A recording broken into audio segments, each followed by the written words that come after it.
जय श्री राम भाई। अभी एक ना अंकल को देखा मैंने,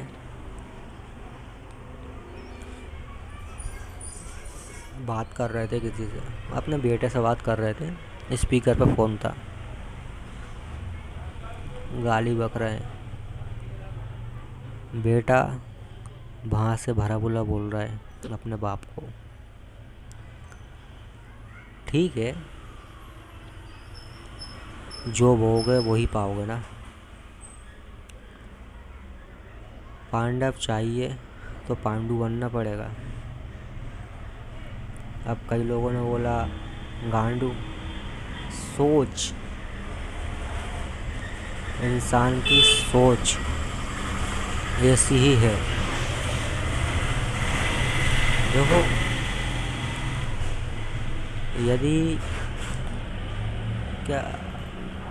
यदि आप लोग एक बेटे से जो उम्मीद करते हो कि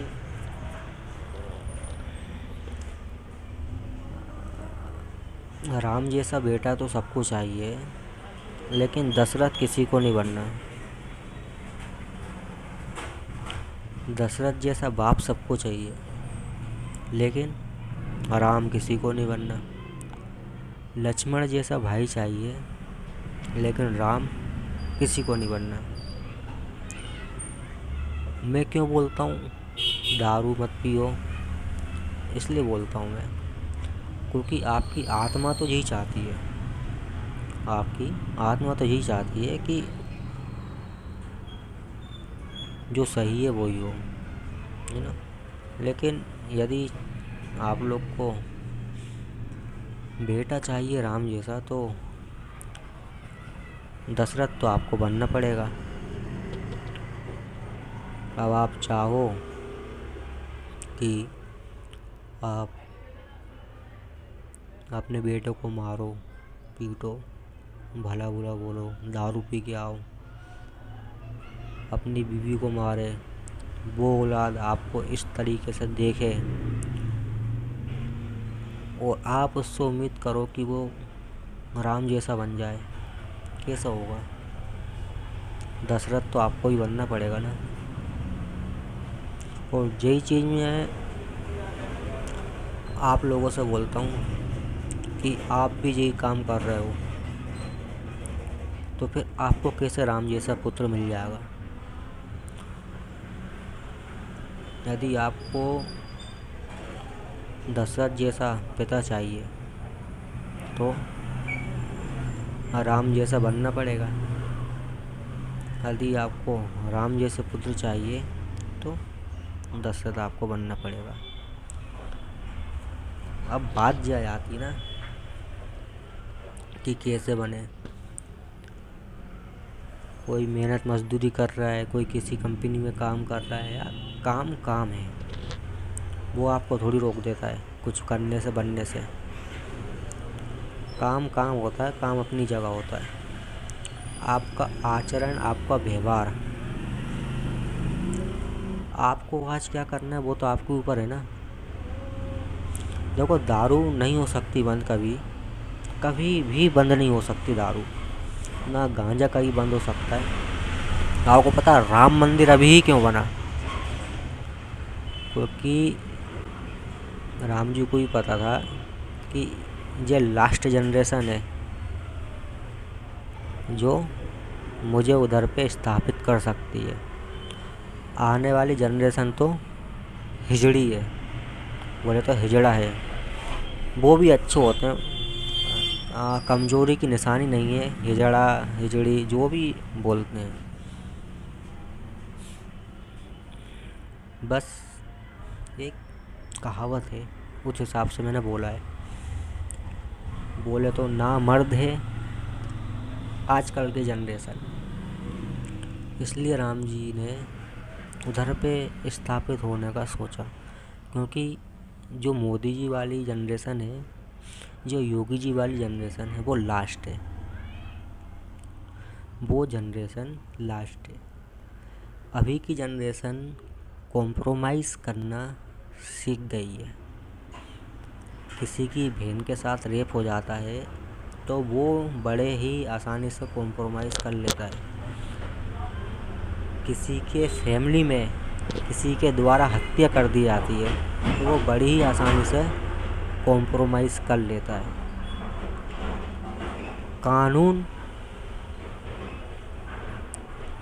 क्या बोलेंगे, संविधान कानून वानून के बारे में। क्यों अवॉर्ड नहीं दिया जाता यदि किसी की बहन को किसी ने छेड़ा और उसने उसका हाथ काट दिया, बीच में से उखाड़ दिया या गर्दन उड़ा दी। क्यों अवॉर्ड नहीं दिया जाता यदि किसी की बहन के साथ रेप करा गया है और उसने सबको मार डाला या फिर हत्या कर दी, 72 हूरों के पास पहुंचा दिया या फिर टुकड़े टुकड़े कर दिए उस इंसान के। क्यों उसको अवॉर्ड नहीं दिया जाता कि आपने अच्छा काम करा। लेकिन कानून बोलता है पुलिस के पास जाओ, और पुलिस के पास जाते हैं तो बहुत डार्क है चीज़ें, सब एक से नहीं होते, पर इंसान पूछता वहीं है जहाँ सब एक से हो जाते हैं।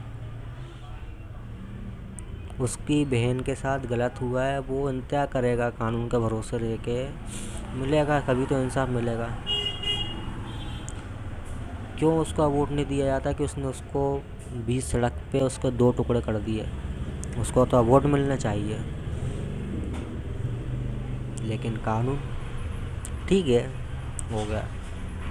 इन सब बातों पे मैं, ये टॉपिक इस चीज़ के ऊपर है ही नहीं। पहली बात जनरेशन की बात है। राम जी इसलिए स्थापित हुए वहाँ पे क्योंकि आने वाली जनरेशन वही। और दूसरी बात एक चीज़ और है कि चूड़ी पहनने वालों को कमज़ोर समझा है कि एक कहावत है, शायरी है कि हाथों में चूड़ी पहन ले। क्या है ना कि चूड़ी पहनने वाला कभी कमज़ोर ही नहीं है यार। राम जी देखो, मेरी लैंग्वेज पे मत जाना कृपया करके। जो मैं बोल रहा हूँ उस चीज़ के ऊपर ज़रूर जाना, है ना। क्योंकि आजकल की जनरेशन को ऐसी टोन समझ में आती है। राम जी की भी एक बोला जाए तो हैसियत, औकात या फिर इतना सामर्थ्य नहीं था। वैसे तो भगवान कुछ भी कर सकते हैं, उनके अंदर ही तो सब कुछ है। लेकिन एक इस धरा का कानून है, इस पृथ्वी का कानून है जिसका भगवान कभी भी उल्लंघन नहीं करते। आपने शिव जी को देखा है ना, सारे कानूनों से परे हैं, फिर भी कोई नियम नहीं तोड़ते वो, है ना। उनके ऊपर कोई नियम अप्लाई नहीं होता, लेकिन फिर भी वो कोई नियम नहीं तोड़ते।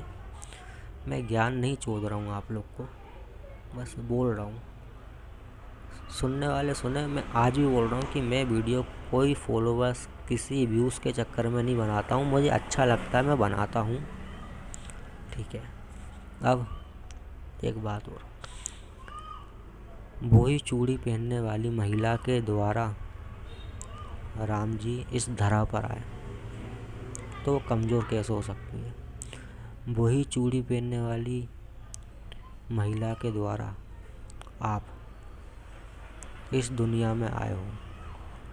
वही चूड़ी पहनने वाली महिला कमाने जाती है और कितनी भी कठिन परिस्थिति आ जाए लेकिन वो डगमगाती नहीं है। क्यों? ताकि आप को हिम्मत मिल सके। आजकल के माँ बापों के पास इतना टाइम नहीं है कि वो बैठ जाएं, बेटा ये चीज़ सही है, बेटा वो चीज़ गलत है, बेटा ऐसा सही है, बेटा भी ऐसा गलत है। इतना टाइम नहीं है उनके पास। वो जो गरीब हैं, ठीक है, वो मियाँ बीवी कमाते हैं, बच्चे होते हैं, बच्चे बड़े होते हैं, फिर उनके माइंड में एक चीज़ ये आती है कि हमें हमारे माँ बाप ने कुछ सिखाया नहीं है। भाई उनके पास इतना टाइम ही नहीं था कि वो आपको कुछ सिखा दें। आपको उनकी मेहनत देख के सीखना पड़ेगा, उनकी हालात देख के सीखना पड़ेगा। समझ रहे हो ना बात क्या बोल रहा हूँ मैं। एक बहुत ही ये चला दिया गया कि चूड़ी पहनने वाले चूड़ी पहन ले, चूड़ी पहन ले। चूड़ी यार, चूड़ी कोई कमज़ोरी का निशान थोड़ी ना यार। रानी लक्ष्मीबाई ने चूड़ी पहनी। पहले क्या था ना, देखो सच है लेकिन कड़वा है। सच कभी मीठा होता ही नहीं है, सच हमेशा कड़वा ही होता है। पहले क्या था ना, लड़कियां महिला चूड़ी पहनती थी लेकिन बहादुर थी। उनको कोई हाथ लगाता था तो हाथ बीच में से वो इतनी सक्षम थी, उखाड़ देती थी। पल्लू ढाकती थी लेकिन बहादुर थी। ठीक है। अब क्या है, आजकल की लड़कियां हैं वो, मैं सिर्फ लड़कियों से नहीं बोल रहा हूँ, मैं लड़कों से ही बोल रहा हूँ। ये एक मत है, आप किसी दूसरे की बहन को बिस्तर पे लेटाना चाहते हो लेकिन आपकी खुद की बहन किसी के साथ बिस्तर पे लेटे तो वो आपको नहीं देता। शोभा है ना, गुस्सा आ जाता है। देखो ये चीज़ लड़की को भी समझनी पड़ेगी, लड़कों को भी, है ना। पहले की औरतें चूड़ी पहनती थी लेकिन बहादुर थी। आजकल की औरत वर्ड एक गलत है, महिला देवी। चूड़ी पहनते थे लेकिन बहादुर थे।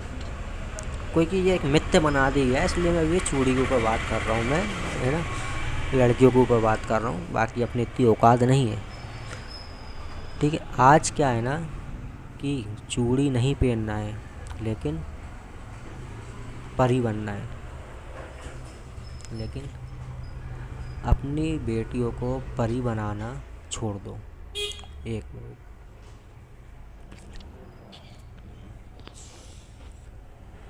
अपनी बेटियों को परी बनाना छोड़ दो, उनको बनाओ बहादुर। क्यों नहीं स्कूलों में यह सिखाया जाता कि लड़की को हथियार रखना, स्कूल तो छोड़ो यार, क्यों ऐसा एक कानून नहीं आया था कि हर लड़की को हथियार रखना ज़रूरी है, हर लड़के को हथियार रखना ज़रूरी है ना। कि किसी ने लड़की को छेड़ा, उसका भाई हिसाब हो जाए। क्यों? लेकिन नहीं आएगा, नहीं आएगा। समझ लो बात। दारू आ सकती है लेकिन ये कानून नहीं आएगा। हाँ, ये कानून ज़रूर आएगा कि हर लड़के को पौआ रख के घूमना पड़ेगा, ज़रूरी है। ये कानून आ सकता है लेकिन ये कानून नहीं आएगा, है ना। तो मेरा यही बोलना है कि चूड़ी कभी भी बोले तो कमज़ोरी का निशान नहीं हो सकती। चूड़ी कभी कमज़ोरी का निशान नहीं होती। हाँ, अब आजकल के युवा पीढ़ी है जो, उनको पति चाहिए राम जैसा, पत्नी चाहिए सीता जैसी, माता सीता जैसी, है ना। पर खुद के कर्म वैसे है ही नहीं, तो भाई झांकना हो तो आपको आपके अंदर ही पड़ेगा। जब आप खुद सुधरोगे तब आपको वैसा मिलेगा कोई, नहीं तो फिर तो चल ही रहा है। आजकल के बच्चे फक यार, इस चीज़ को बोलने में अपने आप को कूल समझते हैं, है ना। इसलिए राम जी आए, ये लास्ट पीढ़ी थी जो उनको ले आई। नहीं तो कॉम्प्रोमाइज़ हो जाता 100 में से 1000% कॉम्प्रोमाइज़ हो जाता। समझे बात। जय श्री राम। और कुछ नहीं बोलना मुझे।